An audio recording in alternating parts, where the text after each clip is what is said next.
একটা ছোট্ট স্বপ্ন পূরণ। আমার আব্বুর অনেক দিনের স্বপ্ন ছিল একটা মোটরসাইকেল কিনবে। কিন্তু আসলে আমরা সবসময় নিষেধ করতাম যে মোটরসাইকেল চড়া যাবে না। অ্যাক্সিডেন্ট হয়ে যাবে। আসসালামু আলাইকুম। সবাই কেমন আছেন? তো সকাল, সকাল ঘুম থেকে উঠে চলে গেলাম একটা স্কুটি কেনার জন্য। আমি আর আব্বু একসাথে যাচ্ছি।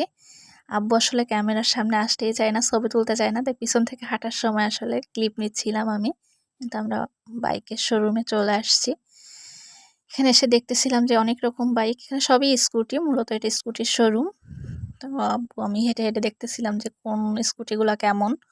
আসলে স্কুটি কেনার আর উদ্দেশ্য ছিল যে স্কুটিটা বেশ কিছুটা বাইক থেকে সেফ। আর যেহেতু আব্বু একটু বয়স হয়েছে, তো এটা হ্যান্ডেল করতে অসুবিধা হবে না খুব একটা আশা করা যায়। আর তারপরে আমরাও চালাতে পারবো। এই চিন্তা ভাবনা করে আসলে আমরা স্কুটি কেনার সিদ্ধান্ত নিছি।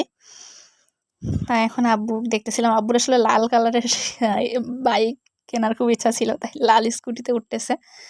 তো বিভিন্ন রকমের স্কুটিতে আসলে কোনটার ক্যাপাসিটি কেমন, কি চলবে, কত সময়, কি ওয়ারেন্টি গ্যারান্টি এগুলো দেখে কালার সবকিছু চেক করতেছিলাম। আব্বু উঠে দেখতেছিল, সবকিছুটা ভালো লাগতেছিল। আসলে আব্বু অনেক খুশি, আমারও ভালো লাগতেছিল।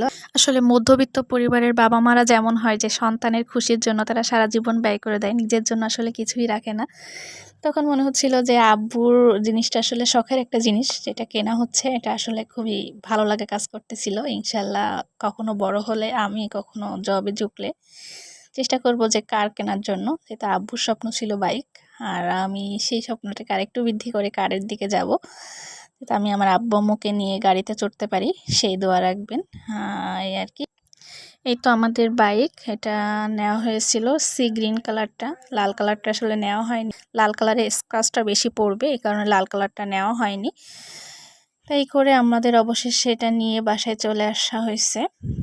আর যেহেতু আব্বু চালাতে পারেন, আমরা কেউই চালাতে পারি না, তাই প্রথম দিন আসলে ওনাদের দোকান থেকে একজনকে নিয়েই বাসায় নিয়ে আসছি। খুলনা থেকে বাসায় নিয়ে আসবো যেহেতু।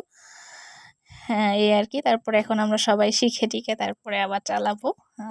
ধন্যবাদ সবাইকে।